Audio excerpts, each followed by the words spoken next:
안녕하세요. 저는 현재 춘천에 거주 중인 30대 중반의 여자입니다. 올해 이혼을 하였고요. 죽어도 이혼은 안 된다, 못한다는 남편과 시모를 떼어놓느라 정말 애를 먹었습니다. 이혼의 결정적 사연은 남편의 끝없는 사업 실패와 그리고 친정집에 와서 난리를 친 시모 때문이었어요. 남편이 저 모르게 사업을 했다가 제대로 말아먹어서 저희 친정집에까지 들어와 살게 되었죠.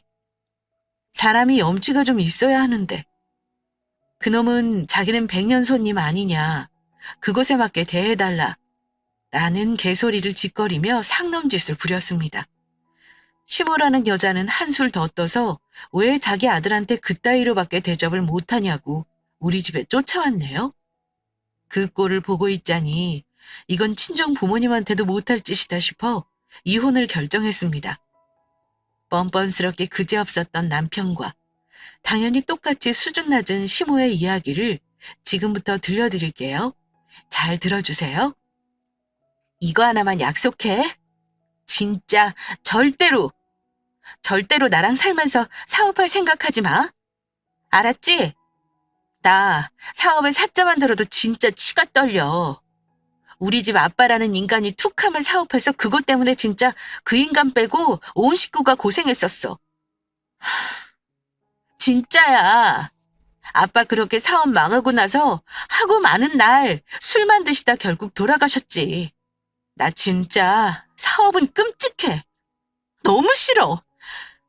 그러니까 오늘 오빠 나랑 이건 진짜 약속해. 아니, 맹세해야 해. 사업 절대 하지 마. 알았지? 넌 또 무슨 중요한 얘기라고. 아이, 당연하지. 어이구, 그것 때문에 그렇게 나한테 중요한 할 말 있다고 한 거야? 걱정하지 마. 그리고 나는 사업을 하더라도 안 망해. 나 머리 좋잖아. 알았어. 그만 째려봐. 너 얼굴 뚫어주겠다. 알았어. 나는 사업 절대 안 할게. 나 자기 고생 안 시킬게. 걱정하지 마. 결혼 당시에 제가 그 사람에게 바란 건 딱 한 가지였습니다. 절대로 사업은 하지 말아라. 저는 돌아가신 저희 친정아버지 덕분에 사업이라면 정말 치가 떨리는 사람이었거든요. 어릴 적 기억에 집에 압류딱지가 붙은 건 뭐 수도 없었고요. 그 이후에는 늘 아빠는 술에 취해 있는 모습, 엄마 혼자 일하는 모습만이 제 어린 시절 기억 전부였습니다. 결국 아빠는 제가 중학교 때 돌아가셨어요. 그런데 이게 웃어야 할지 울어야 할지 아빠가 돌아가시고 난 후 집에 돈이 떨어지는 날이 없었습니다. 엄마 혼자 벌었지만 누구보다 빠르게 돈을 모으셨고 부를 축적해 나가셨죠. 그때 알았어요. 사업해야 하는 사람은 따로 있구나라고 말입니다.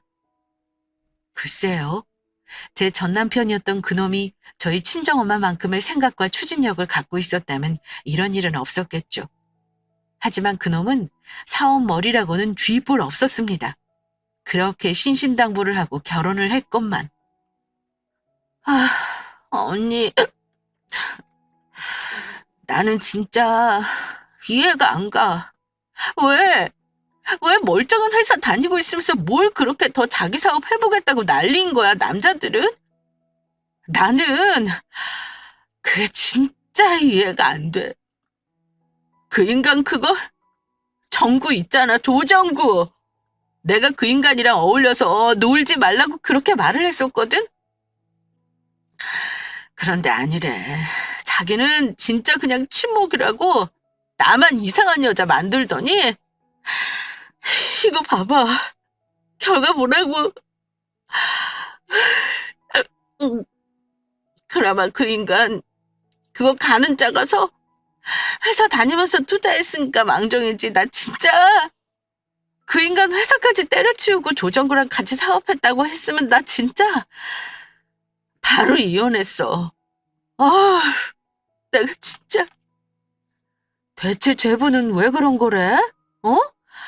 너희들 결혼할 때 얘기했었잖아. 네가 아빠 얘기 꺼내면서까지 사업은 죽어도 싫다고 했었다며. 그런데 왜 그러냐고 대체가. 아우, 내가 진짜. 아우, 그만 마셔. 뭐 어떻게 하겠어. 원래 딸들은 좋든 싫든 자기 아빠랑 닮은 남자 만난다잖아. 네 형부 봐. 내가 진짜 그 인간 쥐어잡고 살아서 사업 안 하고 있는 거지? 만약에 내가 좀만 긴장 풀었잖아? 그 팔랑기 그거. 아유, 사업을 해도 골백 번은 했을 거다. 그러니까 너도 생각 잘해. 냉정하게 들리겠지만 애 없을 때가 그나마 이혼할 때 마음에 걸리는 거 없는 줄 알아. 단단히 못을 박으라고 그러니까. 진짜 언니, 우리 인생은 왜 이러냐 진짜? 아우, 아우, 나 진짜 엄마한테 미안해서라도 진짜 이혼하면 안 돼. 엄마가 나 결혼할 때 뭐라고 했는데 이제는 엄마 짐 다 내려놓을 수 있겠다고 했잖아. 엄마한테 진짜 더는 상처 주면 안 돼. 그놈은 제가 그렇게 싫다던 그 인간의 사기꾼 같은 친구놈과 사업을 벌였습니다. 그 사실을 알았던 날 친정언니를 붙잡고 한참을 울다 한탄을 하다 집에 들어왔네요. 그놈은 되려 뻔뻔했어요. 속이 썩어 들어가는 건 저 혼자였죠. 얼씨구나. 참. 아니 내가 막말로 무슨 회사를 때려치우면서 사업을 한 것도 아니고 그냥 부업식으로 해본 거야. 부업식으로. 그걸 가지고 그새 처형한테 가서 얘기해? 그래. 내가 잘못했지. 잘못한 거 알아. 당신이 사업 절대 싫다고 했는데 내가 그거 어겼어. 그런데 이건 당신도 좀 이해해줘야 하는 거 아니야? 남자들은 원래 다 그래. 남 밑에서 일하는 거보다 1,000원을 벌더라도 내 사업하고 싶어 한다니까? 그럼 나랑 그런 약속을 하지 말았어야 할 거 아니야. 내가 당신한테 언제 뭐 억을 벌어오래? 한 달에 몇 천만 원씩 벌어오래? 그렇다고 당신 혼자 돈 벌어? 아니잖아. 나도 같이 벌고 있잖아. 막말로 우리가 부족한 게 뭐 얼마나 있다고? 그냥 당신 욕심 아니야? 그런 건 당신 혼자 살 때나 해. 지금은 아니잖아. 그리고 나랑 약속했던 거 아니야? 당신이 나한테 속이면서까지 한 거면 당신도 분명히 인지했다는 거잖아. 자기가 지금 하고 있는 게 잘못된 거라는 거. 내가 정구 오빠랑 어울리지 말랬지? 봐봐 그 인간. 어? 그 인간 보라고. 사업한다고 여기저기 둘쑤시다가 샘이랑 이혼하고. 당신도 그러고 싶어? 야, 너는 무슨 말을 그렇게 하냐? 어? 그리고 내가 부업으로 해본 거라고 했잖아. 부업으로 해본 거라고. 내가 회사 그만둔 것도 아니고. 아, 진짜 적당히 좀 해. 알았어? 안 한다고. 안 하면 될 거 아니야. 정구네가 무슨 걔 그거 사업하는 거로 이혼한 거야? 어? 둘이 성격 안 맞으니까. 그래. 둘이 성격 안 맞지. 조정구 그 인간은 제멋대로 그냥 자기만 생각해서 일 벌이긴 하고 세미는 그래도 남편이라고 둘이 어떻게든 살아보겠다고 아등바등하다가 걔가 지친 거 아니야. 아무튼 나 진짜 얘기 안 하는데 다음에 또 이런다. 당신 뭐 조정구랑 뭐 수근수근 한다. 나 그러면 그때는 가차없어. 바로 이혼이야. 알았어? 아, 알았어. 알았다고. 얼른 들어가서 자. 그리고 우리 문제 있으면 그냥 우리 둘이서 얘기해. 자꾸 처형한테 가지 말고. 당신이 내 말을 들어주기나 하냐? 내가 엄마한테 얘기할까? 아니면 내 친구들한테 얘기할까? 아무튼 나는 얘기했어. 너 진짜 정신 똑바로 차려라. 제가 죽도록 싫어하는 남편놈 친구. 그 인간도 사업한답시고 진짜 별별짓 다 하다가 결국 이혼했습니다. 그런 인간이랑 어울린다는 게 제가 그걸 가만히 보겠냐고요. 친구 잘 만나야 한다고. 진짜 자꾸 그런 인간 옆에서 사업 가지고 쫑알거리고 둘쑤시는데 사업 생각 없던 사람도 아마 흔들렸을 겁니다. 어쨌든 정말 한 번만 더 사업을 했다가는 너랑 나랑 진짜 이혼이다. 세게 못을 박았어요. 그러고 나니 그 친구라는 인간도 잘 안 만나고 사업 얘기도 하지 않더군요. 그래도 초장을 잡아서 다행이다. 라는 생각으로 긴장한 마음을 내려두고 살아가고 있었습니다. 야, 이거 네 남편 맞지? 내가 너희 집 살림에 투자하고 간다. 애들한테도 소문내줄게. 그런데 맛은 좀 그렇다. 그러던 어느 날 친구한테서 사진과 함께 연락이 왔어요. 사진 속에 보이는 건 엄청나게 큰 대형 푸드트럭이었습니다. 그리고 그 위에서 멋들어지게 유리장 옷을 입고 있는 남편과 그 사기꾼 친구놈이 보였죠? 여러분이 만약 대뜸 저런 사진을 받아보신다면 어떤 생각이 들 것 같으세요? 당연히 나처럼 회사에서 일하고 있겠거니 했던 남편이 사무실에서 찍힌 사진도 아닌 한강 공원에서 대형 푸드트럭에 그것도 요리장 옷 같은 걸 입고서 서 있다면 말입니다. 그 사진을 받아보는데 이건 또 무슨 일인 건가? 오히려 사고가 멈춰서 아무 생각도 나지 않았어요. 부르르 화가 올라왔다가 이걸 어떻게 해야 하나 마음이 전전긍긍했다가 퇴근하기 직전까지 저는 아무것도 할 수가 없었습니다. 재수 씨. 오랜만이에요. 오랜만. 잘 지냈어? 아니, 오늘 너무 기분이 좋아서 내가 이 자식이랑 이거 한잔 하려고 왔어요. 미안해요. 그래, 자기야. 아니, 오늘 정구 이 자식이 한턱 쏜다고 하길래. 당신 어디 아파? 왜 이렇게 안색이 안 좋아? 아유, 당신 얼른 좀 쉬어. 나 정구랑 조용히 먹고 나갈게. 야, 우리 나가서 먹자, 어? 집에 들어서니 언제 기어 들어온 건지 남편과 그 친구놈이 부엌 식탁에 앉아 술판을 벌이고 있었습니다. 제가 그 사진을 본 건 모르는 모양인지 뭐라 말도 안 되는 핑계를 대더군요. 어쨌든 기분 좋은 일이 있어서 술 한잔 하고 있었다고 말입니다. 뭔 놈의 요리를 그렇게 시켜 먹었는지 개걸스럽다 못해 음식과 술을 먹어대는 그 모습이 추하게까지 느껴졌습니다. 발끝부터 머리끝까지 치밀어 오르는 화를 가지고 말없이 저도 식탁에 앉았어요. 그리고 아무 말 없이 그 인간들한테 제가 오늘 친구한테서 받은 사진을 보여줬죠. 이거 뭐야? 정구 오빠, 이거 뭐예요? 당신 오늘 뭐 회사에서 행사한 거야? 거기에 정구 오빠가 도와주러 간 거야? 왜 얘기들이 없어? 얘기 좀 해봐요. 당신 내가 뭐라고 그랬어? 내가 뭐라고 그랬냐고? 에이, 재수씨. 그러니까 이게 나쁜 게 아니라니까. 아이고, 알지? 알아. 재수씨가 나 못 믿는 거 아는데. 그런데 이번엔 내가 진짜 대박 아이템이야. 내가 아무리 사업을 말아먹었어도 내 친구한테 같이 하자고 하는 건데 엄한 거 했을까 봐. 어?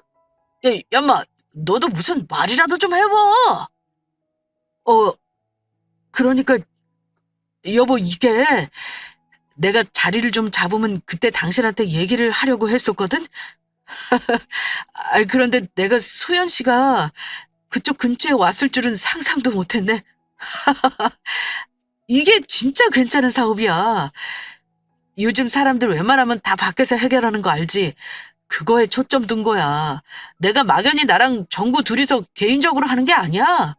정구 아는 형님이 푸드트럭 쪽으로는 진짜 꽉 잡고 있어. 그 형님 라인으로 해서 진짜 싸고 확실하게 하는 거거든? 내가 그래도 생각이 있지.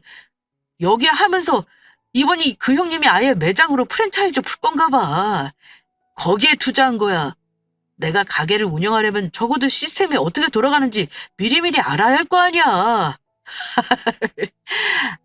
에이, 얼굴 좀 풀어. 어? 나 오늘 진짜 행복했다니까.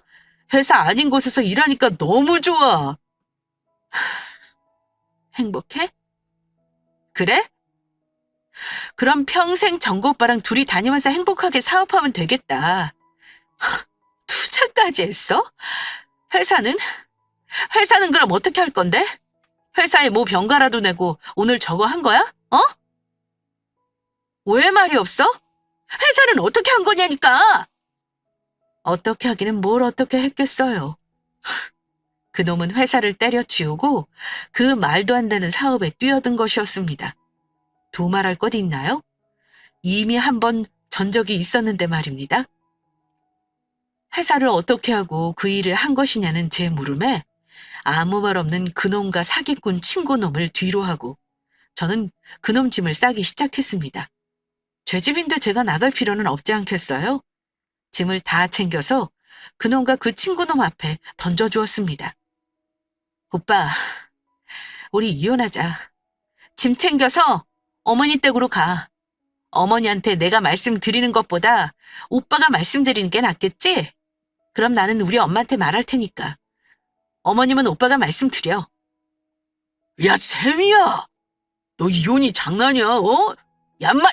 너도 빨리 세미한테 미안하다고 해, 어? 이혼 그게 얼마나 힘든 건데 이혼을 한다는 거야. 그런 소리 쉽게 하는 거 아니야, 너. 정구 오빠, 오빠가 이 인간 꼬드겨서 생긴 일이야. 오빠가 뭔데 지금 나한테 큰 소리야? 김시혁, 알았지? 이혼하는 거다.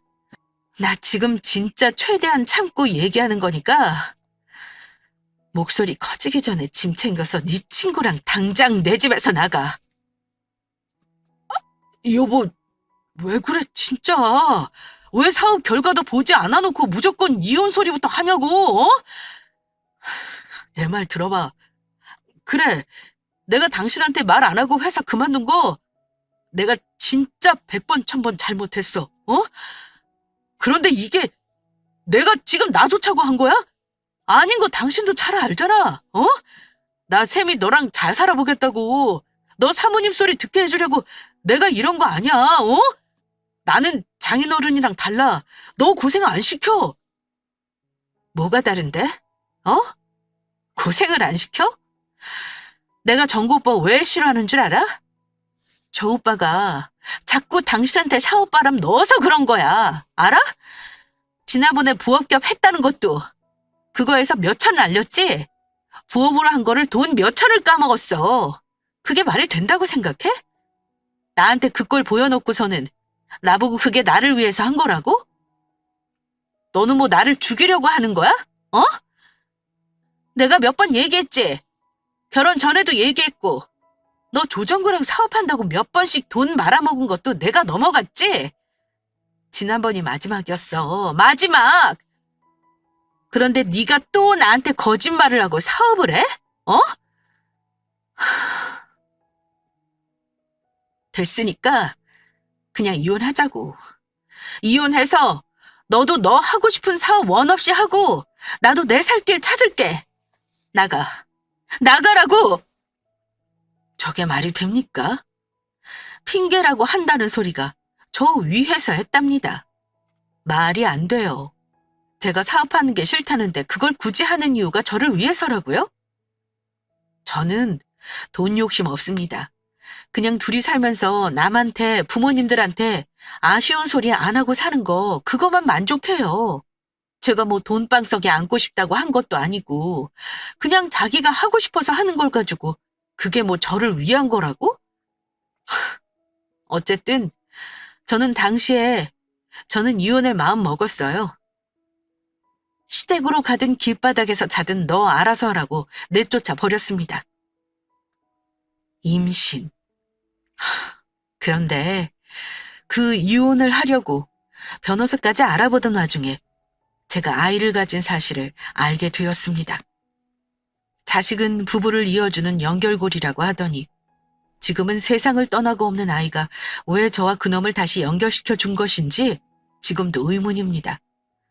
만약에 남일이라고 했다면 그런 놈이랑 애 낳고 사느니 혼자서 애 키우는 게 낫지라고 이야기했을 테지만 막상 그게 제 일이 되니 생각이 단호해지지 않더라고요. 일단 아이가 아빠 없이 자라는 게 너무 싫었습니다. 그래서 이혼은 뒤로 한 채 다시 마음 잡고 살아보려고 했어요. 결국 그 인간이 사기꾼 친구놈과 하던 사업을 믿고 지켜보는 수밖에 없었습니다. 남편 사업이 언제 어떻게 될지 모르는 일이기에 저는 회사를 계속 다니고 있었죠. 한 번은 제가 1박 2일로 출장을 다녀온 날이었어요. 회사에 임신 소식을 알리면 좋을 게 없었기에 한동안 비밀로 하자 마음먹고 있었죠. 그래서 출장도 다녀온 거고요. 집에 들어섰는데 집은 개판이었습니다. 여기저기 붙어있는 압류 스티커, 그리고 식탁에 놓여진 술병, 그리고 죽은 듯 자고 있는 남편. 여보, 여보, 일어나봐, 여보! 그 광경을 보는데 다른 생각은 안 들고 너무 무서웠습니다. 남편은 제가 아무리 깨워도 일어나질 않았어요. 다행히 숨은 쉬고 있었기에 저는 119를 불러 그 사람을 데리고 병원으로 향했죠. 위세척까지 하고 링게를 맞고 나서야 그 사람은 눈을 떴습니다. 샘이야, 샘이야. 우리 어떻게 하면 좋아? 조정구 그 자식이 날랐어. 나쁜 새끼가 그 자식이. 샘이야, 내가 너한테 정말 면목이 없어. 내가 차라리 죽어서 너랑 우리 애한테 보험금이라도 주려고 했는데. 네. 역시나 사기꾼 같다고 제가 그렇게 멀리하라던 남편 놈의 그 친구가 돈을 갖고 나른 것이었습니다. 뭐 꽉 잡고 있다던 그 형님이라는 인간도 다 한통속이었던 거예요. 그 사람들은 남편을 앞세워 온갖 대출이며 사업 관련 보증을 서게 했고, 그 인간들이 도망가 버리면서 모든 빚을 남편이 떠안게 된 것이었습니다. 자기 딴에는 어떻게든 해결해 보려고 저한테 말을 안 했던 거래요. 일을 더 키운 셈이었죠. 그나마 집은 제 명의였기에 집은 안전했지만요. 그런데 그 많은 빚을 갚기 위해서는 돈이 필요했는데 어떻게 해요?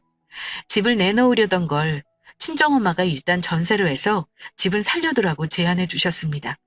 나중에 세입자가 나가면 전세금 다시 내주는 건 엄마가 도와주시겠다고 말이에요.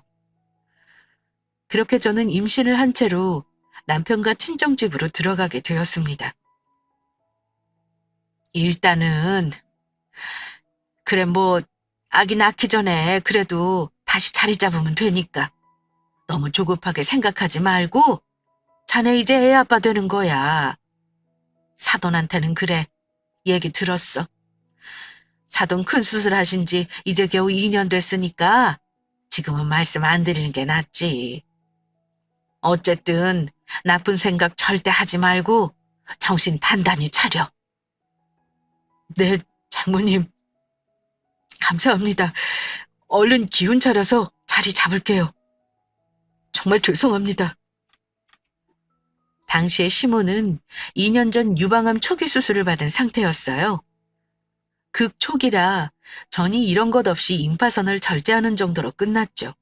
그래도 수술을 한 상태였고 나이가 있으셨기에 충격받을 일을 줄여야겠다 판단한 저희는 망한 사실을 비밀로 했습니다. 그냥 재테크를 위해 그 집을 전세로 주고 친정에 잠시 지내기로 했다고 했죠.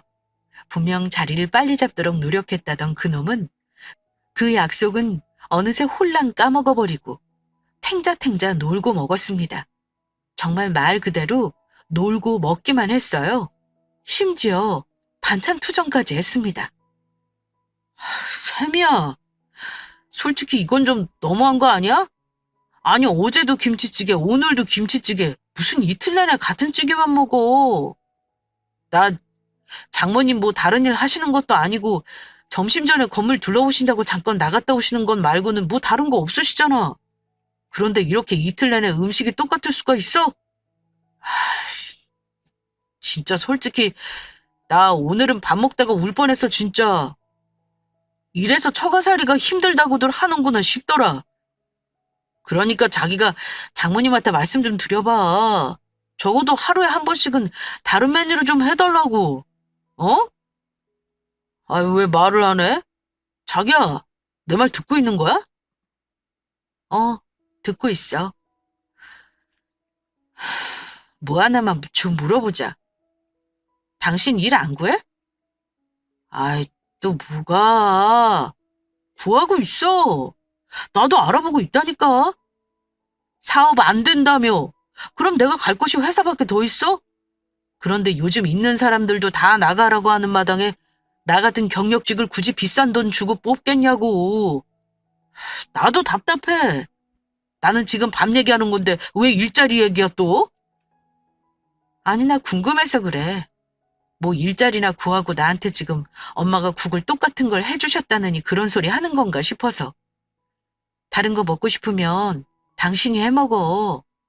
엄마는 나가서 자기 건물 관리라도 하지. 당신은 진짜 아무것도 안 하는 거 아니야? 기껏해야 핸드폰 어플로 회사에 이력서 넣는 거잖아.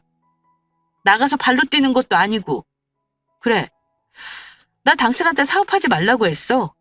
그럼 다른 건 돈 버는 방법이 없어? 하다못해 요 앞에 마트에만 가도 직원 구해. 그건 일 아니야? 뭐? 엄마한테 하루에 한 번씩은 다른 메뉴 해달라고 하라고? 와, 난 못해. 당신이 얘기해. 나는 양심이 있어서 엄마한테 그런 소리까지는 못하겠다. 어? 뭐, 메뉴가 그렇게 불만이야? 내가 틀린 소리 했어? 야, 막말로 다른 집 사위들은 100년 손님이네 뭐니 하면서 처가에서 상다리 부러지게 차려준다고 하더라. 나는 무슨 이건 100년 손님이 아니라 어디 거지가 구걸하러 와도 이것보단 잘 차려주겠다. 내 말이 틀려? 틀리냐고. 솔직히 당신이 생각을 해봐. 나한테 일자리 구했냐 맨날 바가지 긁을 생각만 하지 말고. 바가지? 나라고 엄마 집에 얹혀 사는 게 좋은 줄 알아? 그래, 나라도 빨리 좀 돈 마련해서 빌라라도 가서 살려고 아등바등 일하고 있는 거 안 보여? 그렇게 죽어라 일하다가 애까지 유산했어. 너는 그 꼴을 보고도 나한테 지금 국이 어쩌네 그런 소리가 나오는 거야? 대체 생각이 있는 거야 없는 거야? 너 그 소리냐? 그때 내가 미안하다고 했잖아. 왜 자꾸 그 얘기를 꺼내는 건데? 뭐 일부러 하는 거야 지금? 나 죄책감 가지라고? 그렇게 말하면 기분이 좀 좋냐? 어? 아우 그래 됐어. 내가 나갈게. 너 지금 내 얼굴 볼 때마다 막 뭐가 그렇게 억울해서 화가 치밀어 오르나 본데. 그래 내가 나갈게. 나간다고. 참, 어떻게든 엄마한테 손 안 발리려고 아등바등 일하다가 유산까지 했습니다. 그때도 그놈은 자기가 알아서 일자리 구하고 있으니 그만 닥달하라고 제게 큰 소리였어요. 그리고 반찬이요? 설마 하니 저희 친정에서 사위한테 그렇게 했을 리가 있겠습니까? 아직 젊은 나이다. 네 남편 기죽이지 말아라라고 말씀하시는 저희 엄마가요? 무슨 식당도 아니고 어떻게 하루에 한 번씩 국이 바뀌나요? 그리고 그렇게 다른 게 먹고 싶으면 자기가 해 먹으면 되는 거잖아요. 자기는 방구석에 틀어박혀 있다가 밥 먹을 때나 얼굴 비추는 인간이 참 바라는 것도 많습니다. 저희가 정확히 친정집에서 한 6개월 넘게 지냈었거든요. 그 6개월 내내 반찬이 어떻다. 장모님 새벽에 발소리 좀 내지 말아달라. 참 가관이었습니다. 저도 참을 만큼 참았고 그 인간 하는 꼬라지를 더 받아주고 싶지 않아서 짐 싸서 나가는 거 붙잡지 않았네요. 저리 싫으면 중이 떠나야지. 저리 떠날 수는 없으니 말입니다. 문 열어! 아, 문 안 열어? 이것 보세요, 사돈. 사돈 안에 있습니까? 예, 박쌤이! 너 문 안 열어? 아유, 너는 이것 좀 놔봐, 응? 이것 봐요. 아니, 어디서 말이야. 사위 귀한 줄 모르고 남의 집 귀한 아들을 어디 그지 새끼 마냥 취급을 해서는 말이야. 문 안 열어? 안에 있는 거 다 아니까 문 열라고. 아이고, 집은 대궐 같은데 살면서 말이야, 응? 니들이 뭔데 내 아들 기를 죽여? 응? 왜 기를 죽이냐고. 이것 좀 놔, 이 녀석아. 문 열어. 그놈이 김치찌개로 집을 나간 지 정확히 일주일이 지났을 때 이른 아침 누가 저희 집 현관문을 부술 듯이 두드렸어요. 아니 발로 찼다고 하는 게 맞겠네요. 그날은 주말이었던 터라 저도 집에 있었습니다. 요란스런 소리에 저와 친정엄마는 서둘러 인터폰을 확인했죠. 인터폰 안에는 잔뜩 화가 난 듯 문을 발로 차는 시모의 모습과 그 뒤에서 줄담배만 피워대며 서 있는 남편의 모습이 보였습니다. 아, 이제야 문을 여네. 사돈, 이건 아니죠. 우리 아들이 여기서 뭐 얼마나 신세를 졌다고 우리 집 아들을 그러게, 응? 개차반 취급을 하십니까? 예? 애가 어디서 집 말아먹어서 여기 지내는 것도 아니고 애들이 돈 좀 불려보겠다고 저희들 사는 집 전세로 내놓고 들어온 건데 그걸 가지고 그렇게 남의 자식을 찬밥 취급해요? 샘이, 너도 마찬가지야. 너희 엄마가 그렇게 나오면 너라도 나서서 네 남편을 잘 챙길 생각을 해야지 말이야. 어딜 똑같이 굴어 똑같이 굴기는. 어머니, 지금 무슨 소리 하시는 거예요? 누가 찬밥 취급을 해요? 당신 얘기해봐. 당신 대체 어머니한테 뭐라고 어떻게 말씀드린 거야? 어떻게 말씀드렸길래 아침 일찍 찾아오셔서 이러는 건데 지금. 어머니, 뭘 좀 제대로 알고 화내시는 거예요? 대체 이게 지금 뭐 하시는 거예요? 어머머, 어머, 얘 봐라. 너 아주 나를 잡아먹겠다. 왜? 너희 친정엄마 앞이라 이거야? 아이고, 내가 아주 무서워서 벌벌 기겠다, 얘. 너희 둘이 있을 때도 우리 아들한테 그따구로 굴었냐? 그렇게 싸가지 없이? 너 좀 비켜봐봐. 내가 너희 집 부엌 좀 보자, 어? 대체 우리 아들한테 뭐 얼마나 뭘 해먹였길래 그렇게 당당하게구나. 내가 한번 보자고. 사돈, 지금 뭐 하시는 거예요? 이것 보세요. 아니, 김서방, 자네 어머니 왜 저러시나? 응? 자네도 말이야, 말도 없이 집을 비우더니 갑자기 어머니 모시고 와서는 이게 뭐야? 지금 이게 뭐 하는 짓이야? 아침 대바람부터. 뭐 이건 아나무인 그 자체였습니다. 자기 분에 못 이긴 시모는 발을 쿵쿵 내며 마음대로 저희 친정집 부엌으로 들어갔어요. 냉장고를 벌컥 열어보더니 그 안에는 반찬통을 죄다 끄집어냈죠. 가스레인지 위에 있던 냄비를 들어서 그대로 싱크대에 부어버리기까지 했습니다. 아, 엄마 지금 뭐해? 뭘 그렇게까지 하냐고. 아, 진짜 미치겠네. 아, 그만 좀 해. 이게 다 뭐 하는 거야? 아, 진짜 미치겠네, 진짜. 나 이거 안 놔? 내가 너 다른 집 옆편네한테 빌빌 키면서 구박받으라고 너 키운 줄 알아? 아이고 이놈아, 네가 뭐가 모자라서 이딴 집에서 이딴 대접을 받고 있었어? 너희들 그 집 뭐 투자하겠다고 전세로 준 거라며. 그럼 그냥 우리 집 들어와서 살아. 나 너 이 집에서 네 장모라는 여자한테 이따위 대접받는 거? 나 그거 내가 살아있는 한 못 봐. 아니, 죽어도 못 봐. 어디서 말이야, 순 풀떼기 묻힌 걸 반찬이라고 해서 말이야. 아이고, 내가 이걸 다 갖다 버려야. 내가 이걸 다 갖다 버려야. 네가 이딴 걸 안 먹고 지냈지. 이거 나. 그놈도 자기 엄마가 그렇게까지 말도 안 되게 나올 줄 몰랐는지 이제는 자기 엄마를 뜯어말리기 시작했어요. 그럴만도 했죠. 시모는 거의 눈이 돌다시피 해서 저희 집 반찬을 죄다 싱크대에 쏟아부었거든요. 그 광경을 보는데 저는 물론이고 저희 친정엄마도 머리끝까지 화가 난 상태였습니다. 평소에 그렇게 조용조용 말씀하시던 저희 친정엄마의 레드 버튼을 시모가 건드리고 말았어요. 그때부터 본격적인 전쟁이 시작되었습니다. 어머, 이 옆에 내가 미쳤나 정말. 아유, 이거 놓으라고. 이거 나. 아야야야, 이거 놓으라고. 내가 가만히 있을 것 같아? 이거 놔. 이거 놓으라고. 장모님, 지금 뭐 하시는 거예요? 이거 놓으세요, 장모님. 야, 박쌤이 뭐해? 안 말려? 이러다 우리 엄마 목 다치겠어. 장모님, 이것 좀 놓으시라고요. 네가 가만히 안 있으면 어쩔 건데. 어디서 같지도 않은 게 와서 행패야, 행패는. 당신 아들이 뭐가 그렇게 대단해? 뭐가 그렇게 대단하길래 지금 나한테 와서 행패야, 행패가? 어? 사업 다 말아먹은 놈 겨우 걷어줬더니 뭐가? 내가 더 이상 뭐 어떻게 할까? 내가 당신 아들 얻고 다니기라도 해? 뭐 어떻게 해야 돼? 내가 왜 그래야 되는데? 귀한 딸내미 데리고 가서 속이란 속은 다 썩이고 말이야. 당신 그 잘난 아들 때문에 우리 샘이가 얼마나 속 썩었는 줄 알아? 어?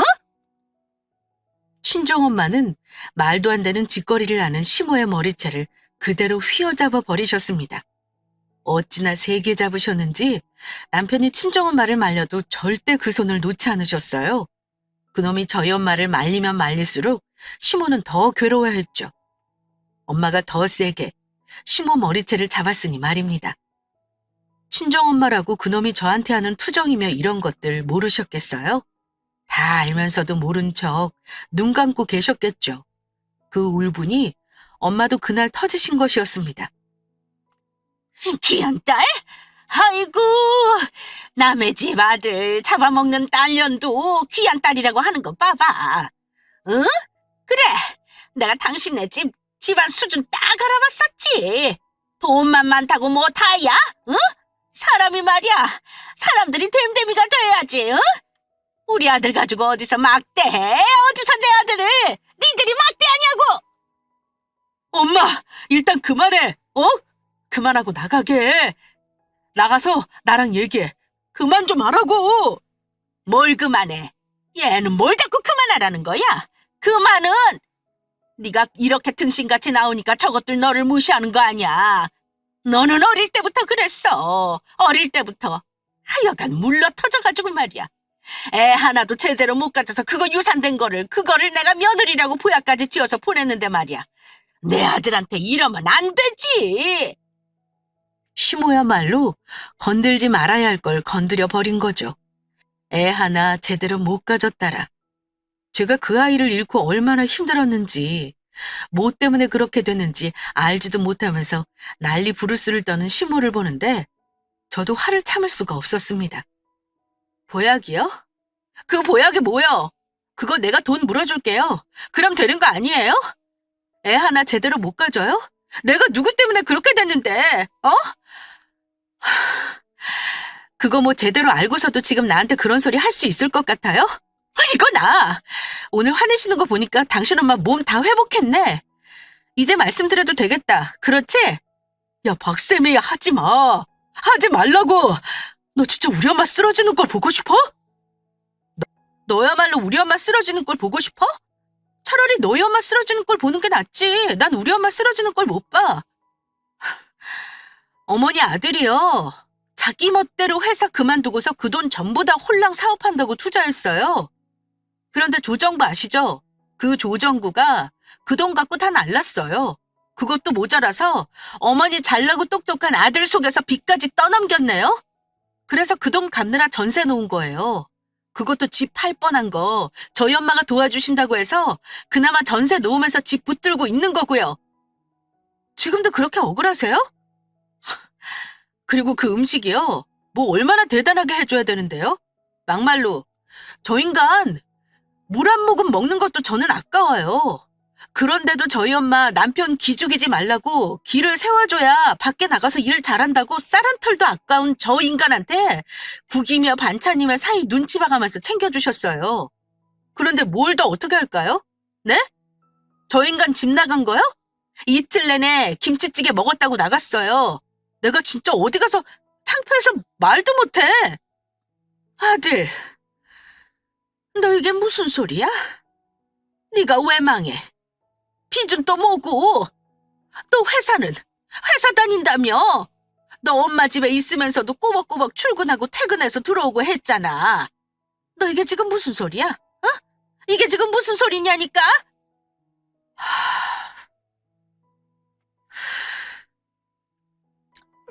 그러게 내가 일단 나가자고 했잖아. 사람 비참하게 진짜 내가 진짜 엄마 때문에 쪽팔려 못 살아. 무슨 소리냐니까? 너 빨리 말 안 해? 이게 무슨 소리냐고? 제 말에 시몬은 표정이 사색이 되었죠. 그리고는 당신의 그 잘난 아들을 쥐잡듯이 잡으며 대체 무슨 일이냐고 물었습니다. 남편 놈은 그제야 시모에게 모든 사실을 알렸어요. 자기가 회사를 그만두고 그 돈 전부를 투자했다. 그런데 사기를 당했고 빚까지 떠안았다고 말입니다. 그걸 저와 친정엄마 도움으로 겨우 면했다고 말이죠. 그 말을 다 듣고 나서 시모는 180도 바뀐 태도로 저와 친정엄마를 대했어요. 아이고, 내가 실수를 했습니다. 정말 미안해요, 사돈. 다시 가진 입장으로서 한 번만 나 좀 이해해 주세요. 내 자식이 어디 가서 밥 하나 제대로 못 먹었다고 하는데 그걸 듣고 가만히 있을 부모가 어디 있겠습니까? 그러니 한 번만 더 너그러 이해해 주세요. 내가 이놈 당장이라도 어디 파지라도 주워서 돈 벌라고 할 테니 이번 한 번만 좀 이해해 주세요. 아가, 내가 정말 너한테 미안하다. 나는 너희가 그런 줄 정말 몰랐다. 어? 정말 미안해.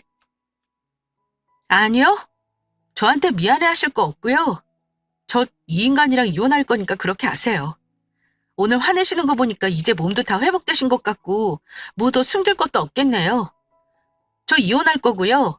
이 인간이랑 살면서 제가 피해본 거 다 위자료에 청구할 거예요. 당신도 그런 줄 알아. 잘 됐네. 그때 짐 싸갖고 나가서 더 들고 나갈 것도 없겠다. 더 길게 얘기할 것 없고 당장 이번 주 안에 이혼소장 보낼 테니까 뭐 또 서로 얼굴 보고 돈이 얼마 안에 있단 거 하지 말고 군소리 없이 그냥 도장 찍어. 쌤이야. 야, 박쌤이 너 진짜 이럴 거야? 내가 미안해. 나도 남잔데 자존심이 상해서 그랬어. 장모님, 제가 정말 죄송합니다. 저 진짜 어디 마트 가서 일하더라도 당장 나가서 돈 벌게요. 내 딸이 싫다는 인간? 나도 싫어. 샘이 말대로 이혼해. 나는 샘이 생각, 말릴 생각 없으니까. 가만 보니 내 딸이 자네 같은 사람이랑 사는 것보다 혼자 사는 게 인생 훨씬 좋겠어. 지금 안 나가면 경찰이라도 부를 테니까 당장 나가게. 당장 나가요, 그쪽도. 아이고, 사돈. 그러지 마시고. 누가 사돈이에요? 오늘 역에 사돈이 누가 있었어요? 오늘 여기 올 때부터 그쪽은 나를 사돈으로 생각 안 했잖아요? 나도 마찬가지야. 그러니까 더 시끄럽게 하지 말고 나가요. 나가! 한참을 못 나간다. 이혼은 못한다. 라고 신랑이 하던 남편과 시모는 결국 경찰에 의해 저희 집에서 나갔습니다. 제가 진짜 경찰을 부를 줄은 몰랐겠죠. 그러니 끝까지 못 나간다고 버텼던 거고요. 이미 오만정이 다 떨어진 이상 저는 주저할 것 없었습니다. 그 인간들이 가고 나서 저는 곧바로 이혼을 준비했어요. 결과적으로는 그 자식한테 위자료를 받아냈습니다. 뭐 같이 살 때 집을 사정상 전세로 준 건 많은 보상은 받지 못했지만 그래도 제가 억울하지 않을 만큼 위자료를 받았어요. 그놈이 가진 게 없어서 그놈 형이랑 누나가 주었네요. 저한테 독하다 뭐다 욕하길래 마음대로 떠들어라 하고 저는 쿨하게 뒤돌아 섰습니다. 지금은 자기 엄마한테 반찬 투정하고 있겠네요. 제 이야기는 여기서 끝입니다. 저 이혼 잘했죠. 그런 인간 더는 데리고 살았다가 같이 나락으로 떨어질 것 같아 인연 끊어버렸습니다. 지금 저는 처음에 말씀드렸다시피 춘천에 있어요. 회사를 그만두고 춘천에서 제 카페를 운영하고 있습니다. 춘천과 강릉의 말이죠. 친정엄마도 저와 함께 춘천에 오셨어요. 우스갯소리로 우리 모녀는 둘이 살 팔자인가 보다 하며 지내고 있습니다. 지금 바라는 건 큰 건 없어요. 지금처럼 저희 엄마랑 건강하고 행복하게 오래오래 사는 거. 그리고 우리 언니랑 형부가 잘 사는 거. 그것뿐입니다. 그럼 저는 이만 글을 마칠게요. 이야기 들어주셔서 감사합니다. 옛날에 비해 요즘은 가난한 사람들이 그리 많지 않다고 합니다. 하지만 요즘은 먹고 사는 문제만 가지고 가난하다, 그렇지 않다고 판단하지는 않은 것 같습니다. 말 그대로 먹고 사는 것만 가능하고 무언가를 배우거나 돈을 써야 할 상황에서 돈이 없다면 상대적으로 박탈감을 느끼게 되기 때문이죠. 그래서 요즘은 직장인이라도 퇴근 후 부업을 하거나 돈을 벌 수 있는 방법을 찾는 데 혈안이 되어 있는 것 같습니다. 아이를 둔 가정이라면 지출이 늘어나기 때문에 더욱더 그렇고요. 어머니는 전업주부였고 아빠는 건설 현장에서 막일을 하셨던 터라 저희 집은 항상 수입이 불안정했습니다. 마음 편하게 밥을 먹은 날보다 이번 주에 쌀이 없는데 어떡하냐는 엄마의 볼멘 소리를 듣는 날이 더 많았죠.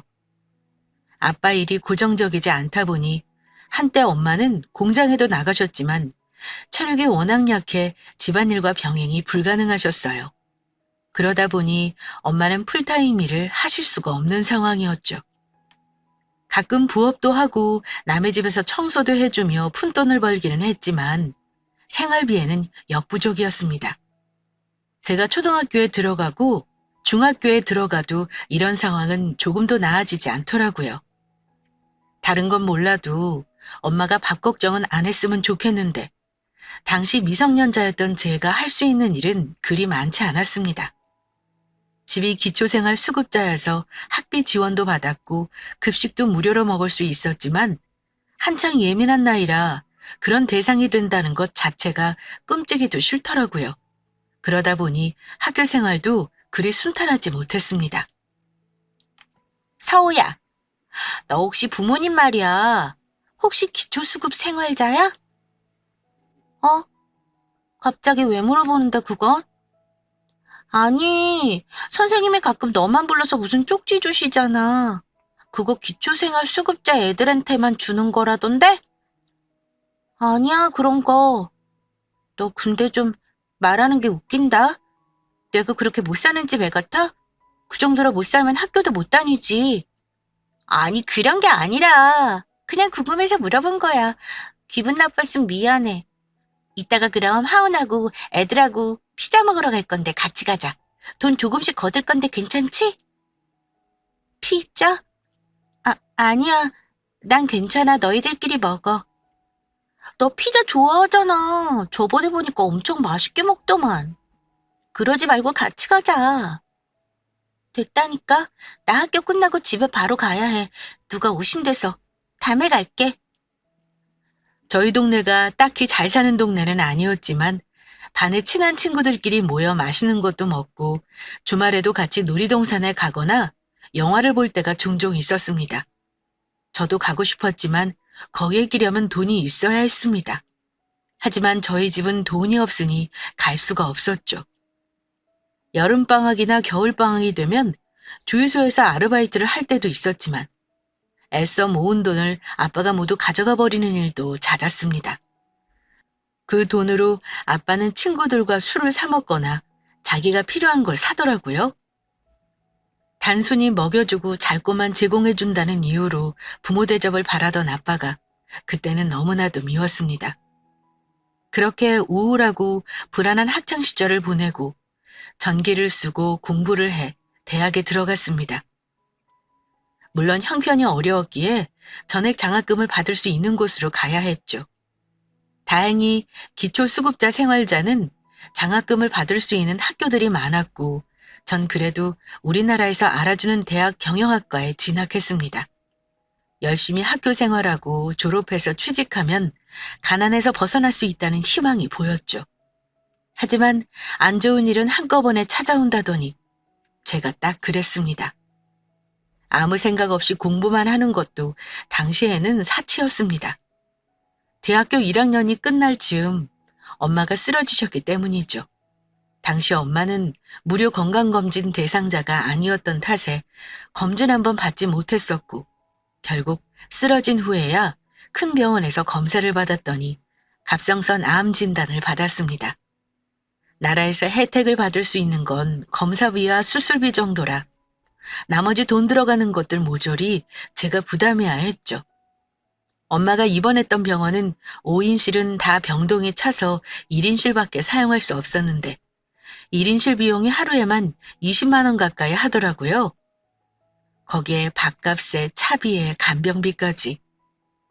결국 전 학교를 중간에 포기하게 되었습니다.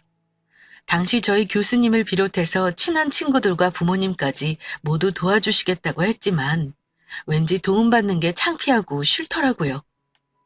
지금 생각해보면 사람들이 어려울 때 도움받을 수도 있는 건데 그때는 그게 정말 지독하게 싫었습니다. 그리고는 전 학교를 관뒀습니다.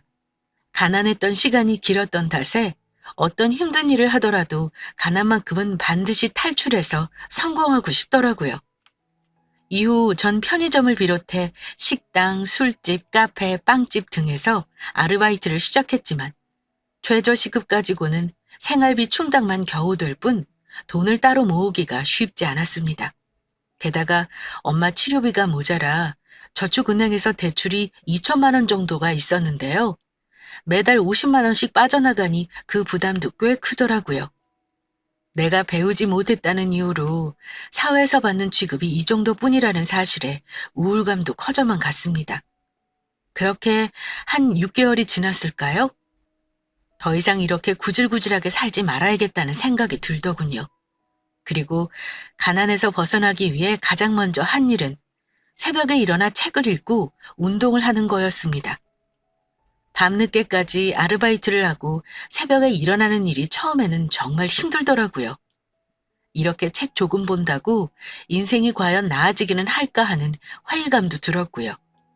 하지만 하늘은 스스로 하는 자를 돕는다고 하더니 그 말이 맞았습니다. 당시 저희 집 앞 휴대폰 대리점이 생겨 신입 직원을 구한다는 공고문이 붙었었는데요. 한 번도 해보지는 않았지만 일반 아르바이트보다는 훨씬 시급이 셌기에 한번 해보자는 생각이 들었죠. 당시 대리점 직원은 휴대폰 폰팔이라는 좋지 못한 별명도 있었지만 그러거나 말거나 전 최선을 다했고 당시 매장 직원들 중에서 제가 1등 사원이 되어 생전 처음으로 300만 원이 넘는 급여를 받기도 했습니다. 배우지 못했다고 다 돈을 못 버는 건 아니구나라는 생각이 그때 확 들었죠. 이후부터 자신감이 붙은 저는 대리점을 그만두고 아파트 분양 대행사에서 영업사원 일을 하다가 주변의 소개를 받아 기업 보험을 판매하고 관리하는 일을 하게 됐습니다. 개인 고객들을 상대로 한 보험보다 확실히 규모가 크기 때문에 한건만 성사되어도 그 수익이 엄청났습니다. 전 기업 보험 영업직에서 자리 잡기 위해 평생교육원에서 경영지도사 과정도 듣고 새벽에 책 읽기도 꾸준히 했죠.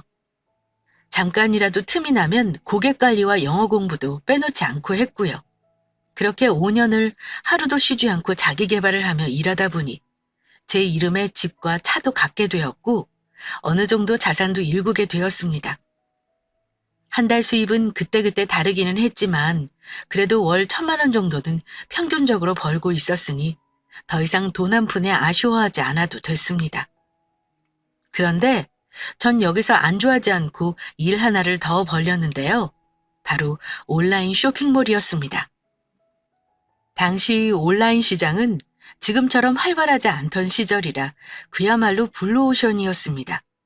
임대료도 낼 필요 없고 집에서 사업을 할 수 있다는 점에 끌렸던 저는 같이 일하는 동료와 함께 여성 의류 쇼핑몰을 차렸는데요.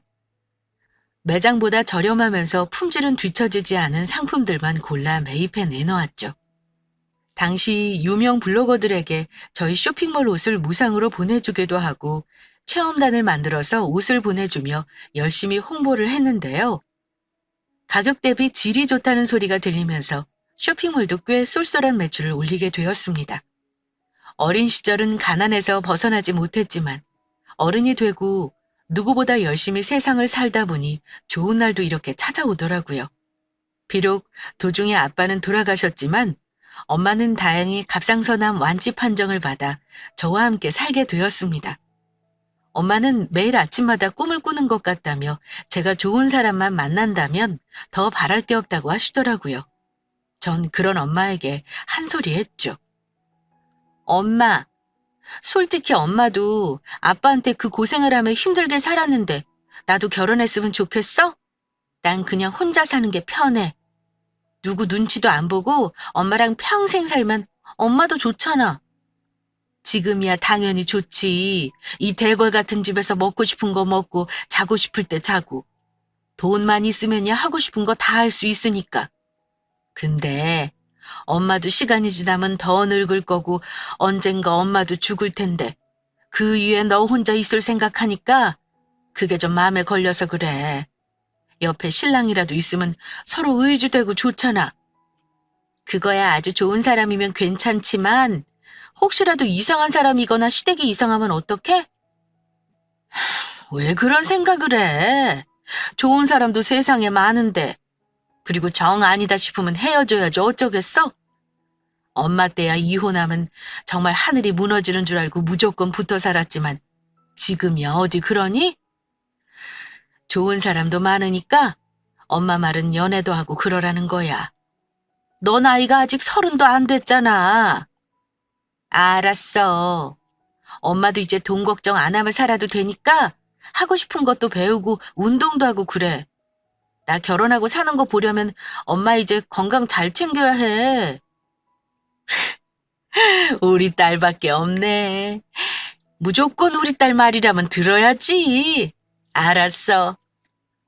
그러던 어느 날 한 중소기업에 미팅을 갔다가 재밌는 일이 생겼습니다. 회의실에서 물을 마시며 대표를 기다리고 있는데 어떤 남자 직원이 들어와서 회의실 세팅을 하더라고요. 신입사원인가 보다 싶어 옆에서 도와주다가 제 실수로 핸드폰이 바닥에 떨어지면서 액정이 깨졌거든요. 돈보다도 수리하러 왔다 갔다 시간을 써야 하니 순간적으로 짜증이 나더군요. 이걸 본 그 직원이 자기가 도와주겠다. 깨진 거니까 본인이 고쳐서 갖다 주겠다고 하더라고요. 전 뭐 그렇게까지 할 일은 아닌 것 같아서 괜찮다고 했지만 사무실 바로 옆이 휴대폰 수리 매장이라며 그때까지 임시폰을 쓰시라고 하더라고요. 사실 그때 당시 제가 일이 정말 바빴던 터라 그럼 대신 수리 끝나면 맛있는 저녁을 사기로 했죠. 그렇게 일주일 후 전 수리된 휴대폰을 그 직원에게 받게 됐고 고맙고 미안한 마음에 저녁을 같이 먹었습니다. 아무래도 거래처 직원이다 보니 가깝게 지내기도 부담스럽고 해서 말을 많이 할 생각은 아니었는데 인상도 좋고 말투가 사람을 편하게 해주더라고요. 이런저런 얘기를 나누다 보니 저희는 2차까지 갔고 기분 좋게 헤어지게 되었죠. 그리고 한 몇 번을 더 만나다 보니 서로에게 호감이 생겼고 거래처에는 비밀로 하고 연애를 하게 되었습니다. 처음에는 가볍게 만날 생각이었지만 처음 연애를 하다 보니 저도 모르게 푹 빠졌다고 해야 할까요? 생각했던 것보다 더 깊이 이 사람에게 빠지게 되더라고요. 솔직히 제가 고학력자는 아니지만 벌이가 그래도 남들보다는 좀 되다 보니 주변에 좋은 선자리라도 많이 들어왔었어요. 하지만 조건을 보고 만나는 건 왠지 계산적이라는 생각 때문에 피하게 되더라고요. 솔직히 당시 남자친구는 착하다는 것 말고는 딱히 내세울 게 없었지만 편하게 해주는 사람이 최고라는 생각에 결혼까지도 생각하게 되었습니다. 그러던 어느 날 남자친구의 주도로 부모님이 계시는 시골로 인사를 드리러 가게 되었습니다. 안녕하세요, 어머니. 처음 뵙겠습니다. 아이고, 형섭이 여자친구구만. 와서 반가워요. 예, 이거 백화점에서 산 곶감인데요. 여기 거 좋아한다고 해서 사왔어요. 맛있게 드세요. 어휴, 이 비싼 걸 왜 샀어요? 부담스럽게. 다음에는 편하게 와요. 볼수록 정말 야무지고 예쁘게 생겼네. 좋게 봐주셔서 감사합니다. 좋은 말만 들어도 불편한 자리가 예비 시댁 자리라는데 제가 잠깐 화장실에 간 사이에 남자친구와 시어머니 사이에 뒷말이 오갔더라고요. 집이 작아서 그런지 화장실에 있어도 두 사람의 이야기가 다 들렸습니다. 저희 사이가 삐걱거린 건 그때부터였습니다. 형서봐, 쟤 너랑 같은 회사 다니는 거야? 아니야. 서우는 회사들 상대로 보험 일하고 있어. 한 곳에 소속된 건 아니고 개인 사업자야. 보험? 보험 아줌마 말하는 거야? 아니, 그건 고등학교만 나와도 다 할 수 있는 건데. 회사에 안 다니고 뭐하러 그런 일을 한대? 대학 안 나왔니? 보험 일이면 어때, 엄마? 나보다 훨씬 잘 벌어.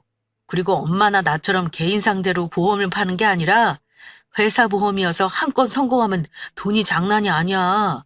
엄마 깜짝 놀랄걸? 뭐, 돈 잘 버는 거는 좋다만 사람들이 며느리 직업 물어보면 뭐라고 말하니? 보험 판다고 어떻게 그래, 창피해서. 교사나 공무원 이렇게 안정적인 거면 얼마나 좋아. 드세게 무슨 여자가 영업을 한다고. 아유, 별게 다 창피하다, 엄마. 그런 거 다 따지는 세상 아니야, 요즘은. 뭐 형섭이 네가 좋다니까 아무 말 안 하고 있겠다만 엄마는 썩 마음에 들지는 않네. 제가 안정적인 직업도 아니고 보험 영업한다고 하니까 좋아하시지 않을 건 예상했지만 그래도 이런 말을 들으니 기분이 착 가라앉더라고요. 솔직히 남자친구도 그렇게 따질 형편은 아니었던 게 말이 대기업이지 실제로는 대기업 협력사 하청업체였거든요. 그것도 본인 실력이 모자라 삼촌 도움으로 백으로 들어간 거였다더군요. 아들 능력은 그 정도밖에 안 되면서 예비 며느리가 직업이 어쩌고 저쩌고 하니 좀 짜증이 나더라고요. 수입도 제가 월등히 더 많았고요. 당시 남자친구에 대한 마음이 그리 크지 않았으면 헤어졌을 수도 있었을 텐데 첫 연애다 보니 웬만한 일로는 헤어지고 싶지 않았습니다. 남자친구 역시 마찬가지였고요.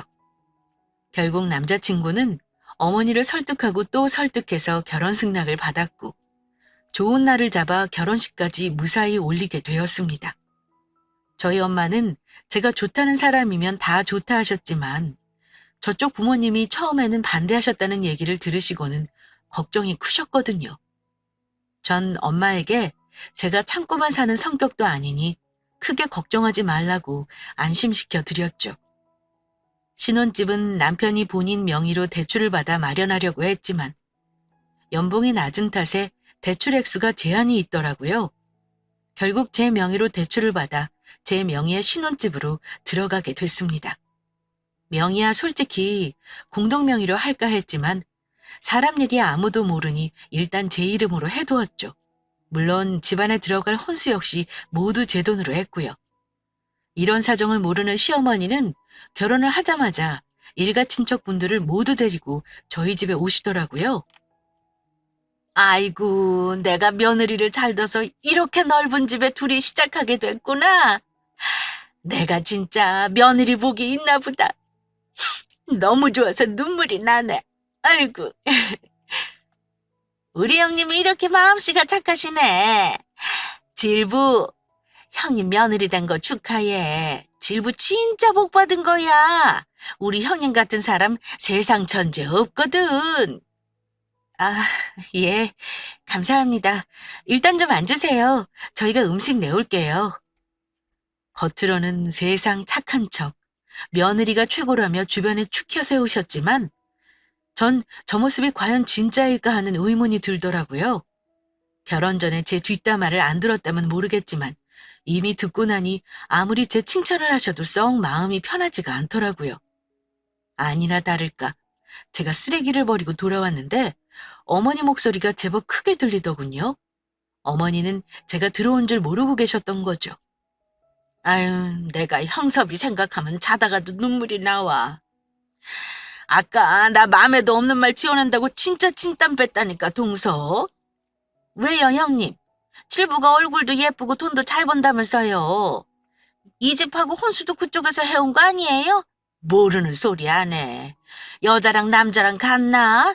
남자야 뭐 돈 잘 벌면 다른 건 다 무마되지만 여자는 그게 아니잖아.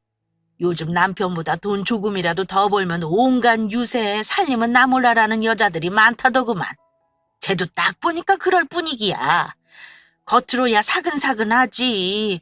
우리 돌아가면 형섭이한테 이것저것 막 시킬 텐데 걱정되네. 아이고, 시키면 시키는 거지 뭐 그런 것까지 걱정하세요.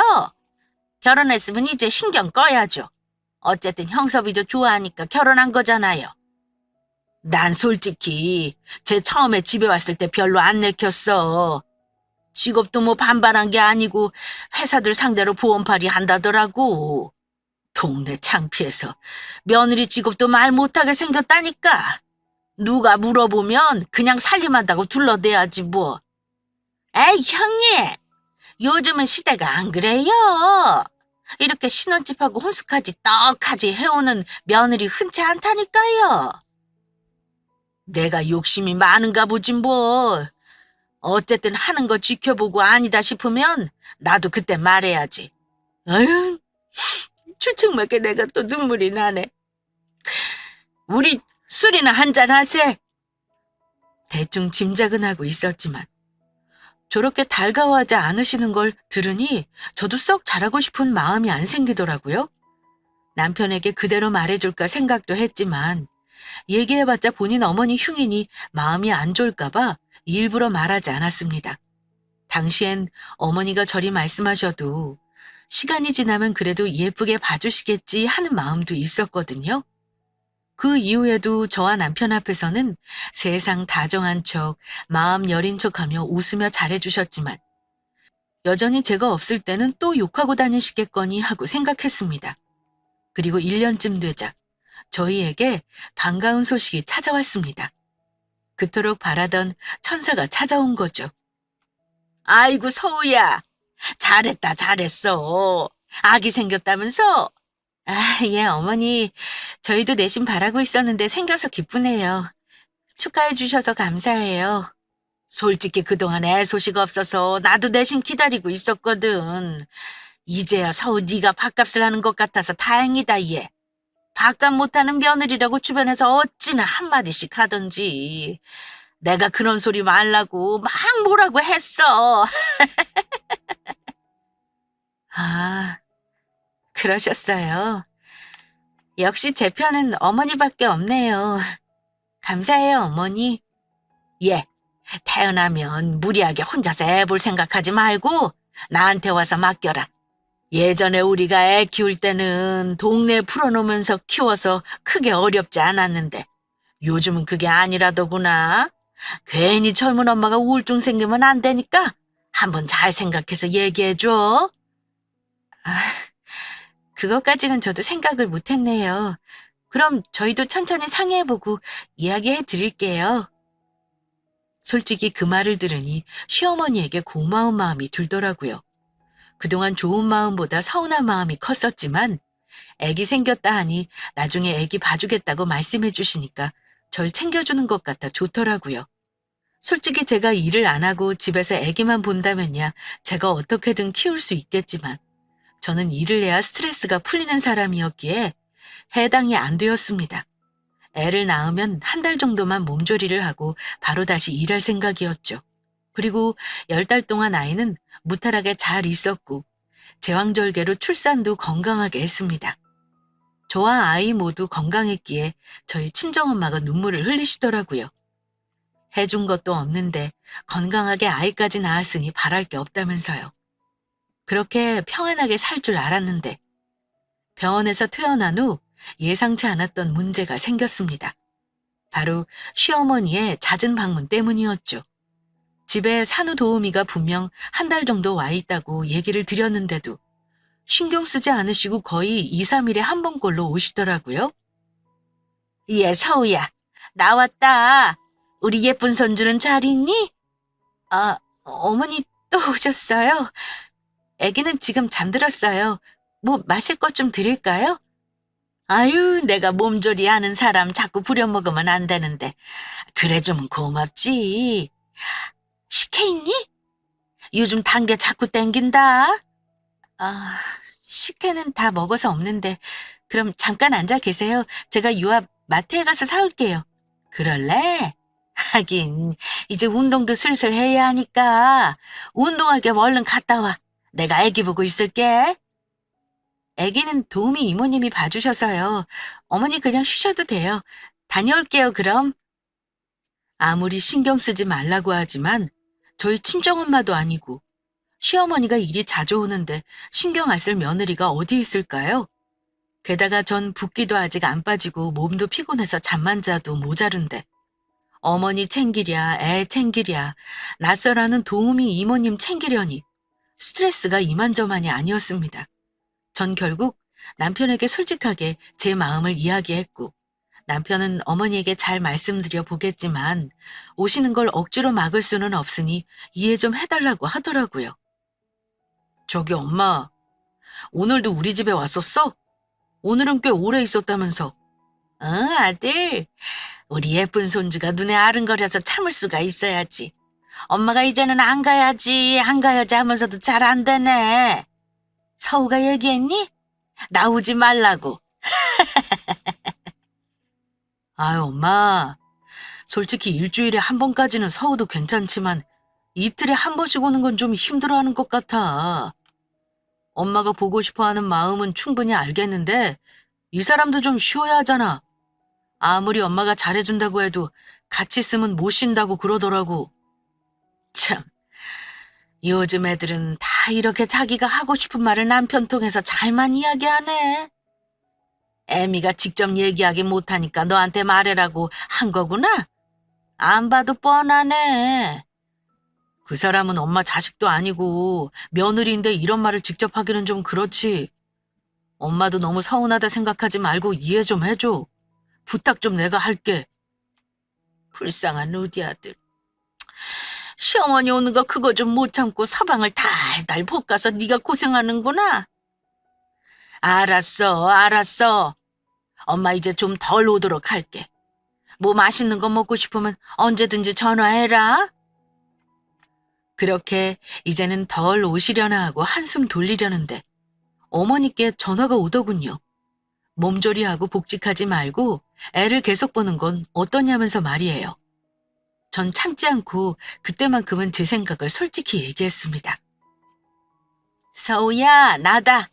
많이 힘들지? 애 낳고 몸 돌아오는 게 이게 보통 일이 아니다 그래. 아, 예, 어머니. 무슨 일로 전화하셨어요? 다름이 아니라 혹시나 복직하지 말고 그냥 애기 클 때까지 집에 있으면 어떨까 해서 내가 전화한 거야. 너무 섭섭하게 생각하지 말고. 아, 예. 저희도 많이 고민했는데요. 지금 집 대출도 있고 신랑 수입만으로 세 식구가 살기는 좀 빠듯해서요. 당분간은 좀 몸이 힘들더라도 맞벌이를 해야 할 것 같아요. 생각해 주셔서 감사해요, 어머니. 그래? 너희들 생각이 그러면은 어쩔 수 없지. 그러면 애기는 어린이집 들어갈 때까지 내가 좀 돌보면 어떻겠니? 어머니가요? 어머니, 애기 보는 게 보통 일이 아닌데 괜찮으시겠어요? 지금 한창 손이 많이 갈 때라 몸도 많이 상하고 잠도 잘 못 주무실 거예요, 어머니. 아유, 자식 키워봤는데 그 정도도 내가 모를까 봐. 너도 일하는데 괜히 남의 손 맡겼다 탈나느니 내가 조금 고생해도 핏줄 봐주는 게 낫지 않겠니? 그거야 그렇지만 어머니 정말 괜찮으시겠어요? 그렇다니까. 내가 이번 달 말쯤에 아예 짐 싸서 너네 집으로 갈 테니까 너는 복직 준비하고 있어. 날 식혜 좋아하니까 식혜나 좀 사다 놔주면 좋고. 그렇게 어머니의 제안으로 제가 복직하는 전날 어머니가 짐을 싸서 저희 집에 오시게 됐습니다.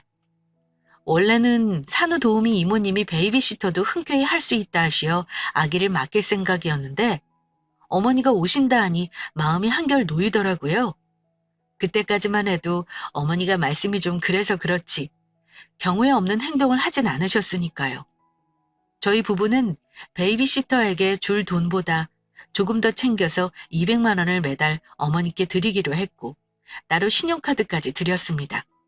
사실 남에게 맡기는 것보다 돈이 더 들어가긴 하지만 그래도 가족이니까 큰 문제는 안 생기겠지 하는 마음에서였죠. 하지만 크나큰 제 착각이었습니다. 애미야, 잠깐만 얘기 좀 하자. 아, 어머니 무슨 일이세요?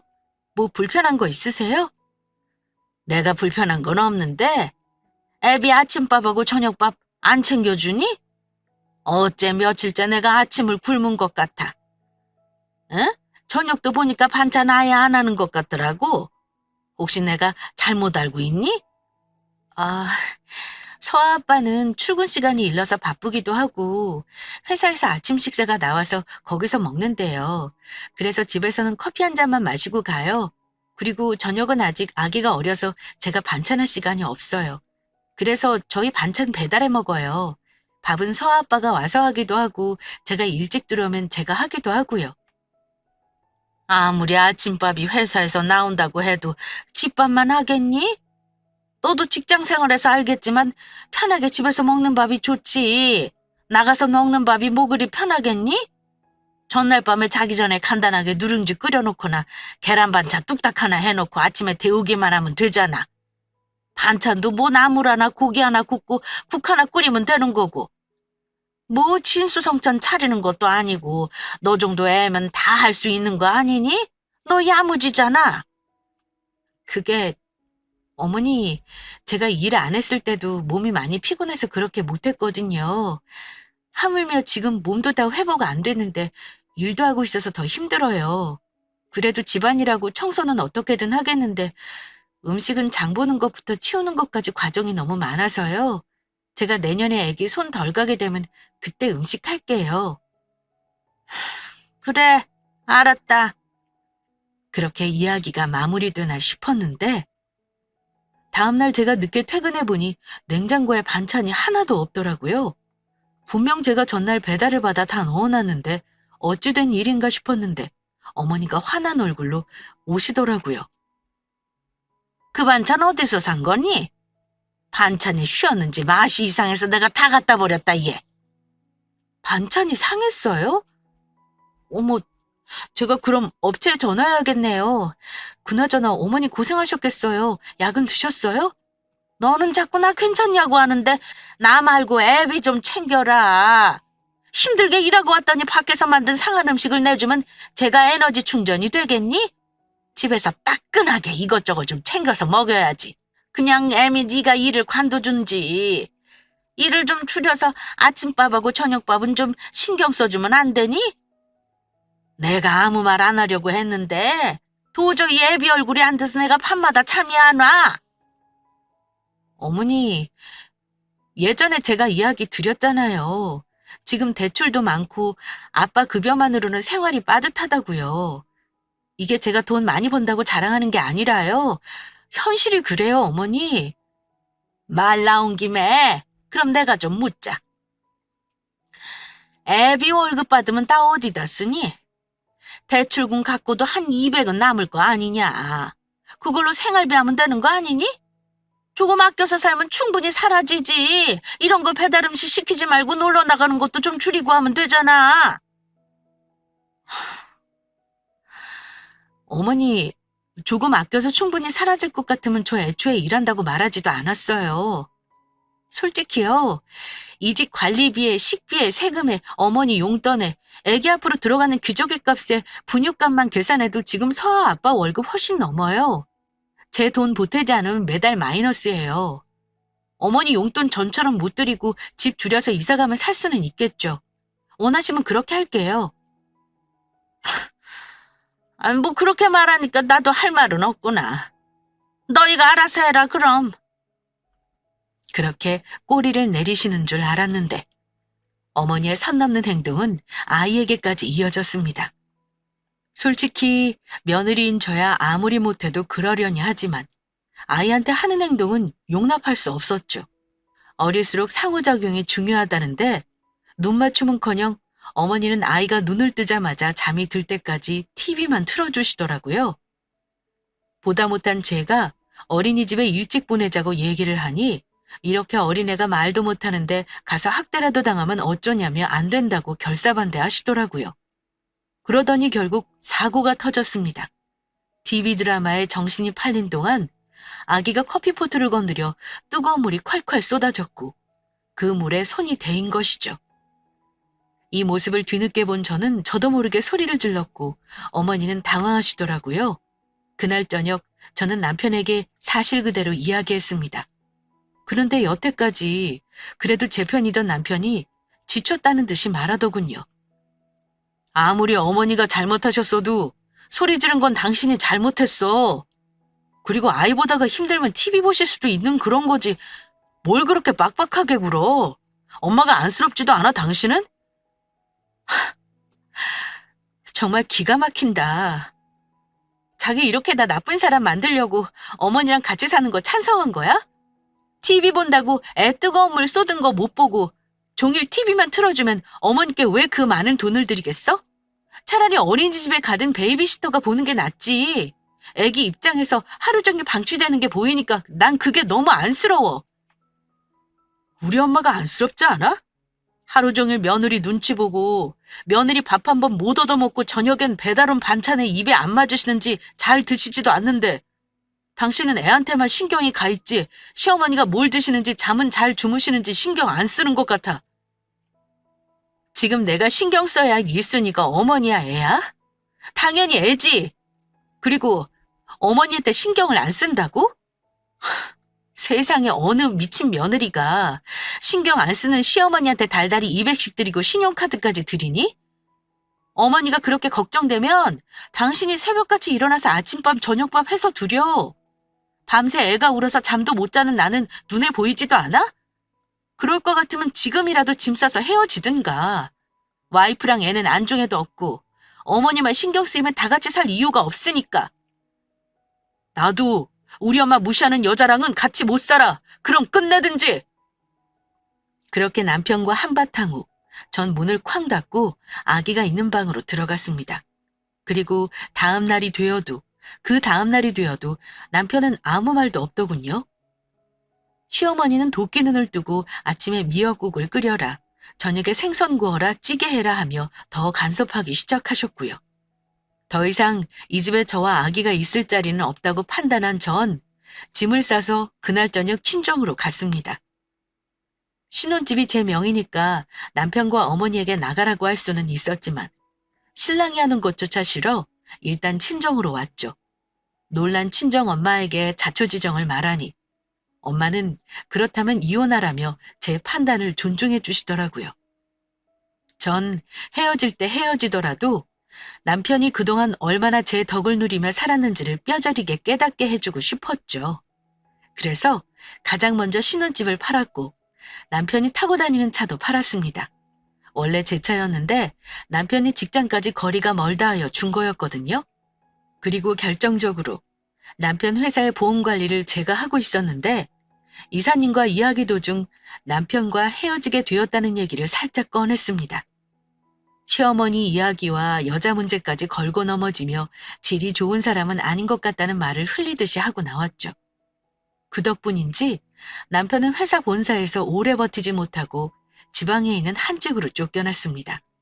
어떤 분들은 제가 너무하다고 생각하실 수도 있겠지만 전 한번 마음이 돌아서면 물불 안 가리는 성격이라 어쩔 수가 없더라고요. 남편은 그렇게 집도 차도 직장도 잃고 어머니와 시골로 내려가게 됐습니다. 어머니는 뒤늦게 깨달으셨는지 제 친정집까지 찾아오셔서 저에게 애걸복걸 하시더라고요. 서우야, 내가 그동안 미안했다. 돈 많은 며느리 얻어서 편히 지내다 보니까 내 욕심만 앞섰나 보다. 앞으로는 찾아오지도 않고 조용히 있을 테니 이제라도 애비랑 다시 합쳐서 잘 지내보면 안 되겠냐? 이렇게 늙은 내가 부탁 좀 할게. 어머니, 그렇게까지 생각하셨다면 진작에 그리 말씀하시죠. 예전에 저랑 서아 아빠랑 엄청 싸우고 그 다음날 어떻게 하셨어요? 아침에 이거 해라, 저녁에 이거 해라 하며 회사 갔다 애 보느라 피곤해 미치겠는데 종놈 부르듯이 시키셨잖아요. 전 그런 집에 2번 다시 못 살아요. 아이도 그런 환경에서 절대 못 키우게 할 거고요. 전 아쉬울 거 하나도 없으니 2분이 오손도손 시골에서 행복하게 사세요. 손녀가 그리우시면 어머니 말 고분고분 듣는 참한 며느리 또 얻으시던가요? 무슨 말을 그리 험악하게 하니? 이제 안 그런다니까. 절대 안 그래. 어머니, 사람은 절대 안 바뀌어요. 세상 사람들이 이혼하는 이유는 그것 때문이에요. 이제 볼일 2번 다시 없을 테니 잘 사세요. 그렇게 어머니와 전 남편과 전 연을 끊었고 남편은 양육비를 제때 주지 않아서 면접 교섭권도 박탈당했습니다. 제가 버는 돈만으로도 충분히 아이에게 하고 싶은 것들은 다 해줄 수 있었으니 차라리 잘 됐다 싶었죠. 이후 전 친정엄마와 아이와 함께 살면서 새로운 베이비시터 이모님을 구했습니다. 제가 부탁을 드리지 않아도 아이 돌보는 일은 물론 아이가 잘 때 집안 청소랑 반찬까지 만들어 두시더라고요. 제가 아이만 잘 봐주시면 된다고 얘기를 드려도 좋아서 하는 일이라며 이래저래 신경을 써주시니 썰렁했던 집안에 생기가 돌더라고요. 아이도 당연히 예전보다 밝아지고 우는 횟수도 크게 줄어들었고요. 감사한 마음에 주말이 되면 아이와 전 이모님이 계신 동네로 가서 맛있는 것도 사드리고 같이 공원도 갔습니다. 그러던 어느 날 이모님 집에 한 젊은 남자가 있더라고요. 이모님의 아들이었죠. 평소 어머니를 잘 챙겨주셔서 고맙다는 말에 전 손사래를 쳤습니다. 오히려 저희가 큰 도움을 받고 있어서 너무나 감사하다고요. 매주 찾아가도 모자랄 지경이라고 하니 그가 아이를 보며 씩 웃더라고요. 이모님은 저희 둘을 보시며 너무 잘 어울린다고 하셨고 본의 아니게 이모님의 주선으로 저희는 연락처까지 주고받게 됐습니다. 알고 보니 그 동네에서 꽤 유명한 소아과 의사더라고요. 지금 그 남자와 제 사이는 어떻게 됐냐고요? 이모님 아들은 혼인신고까지 해서 서아 새 아빠가 되었고 이모님은 서아 할머니가 됐어요. 혼자서도 아이를 잘 키울 수 있었지만 좋은 아빠가 있으면 아이가 불안하지 않고 잘 자랄 수 있을 것 같아 고민 끝에 내린 결정이었죠. 이전 남편은 다행히도 서아가 그리 찾지 않더라고요. 아이가 찾기 전까지는 보여주지 않을 생각입니다. 세상에서 가장 힘든 일이 아이를 돌보는 일이라고 하지만 가족을 등지고 외면하는 걸 보는 일이 전 제일 힘든 일인 것 같습니다. 아무리 힘든 일도 이겨낼 수 있는 진짜 가족이 여러분 곁에 있으시기를 소망하겠습니다.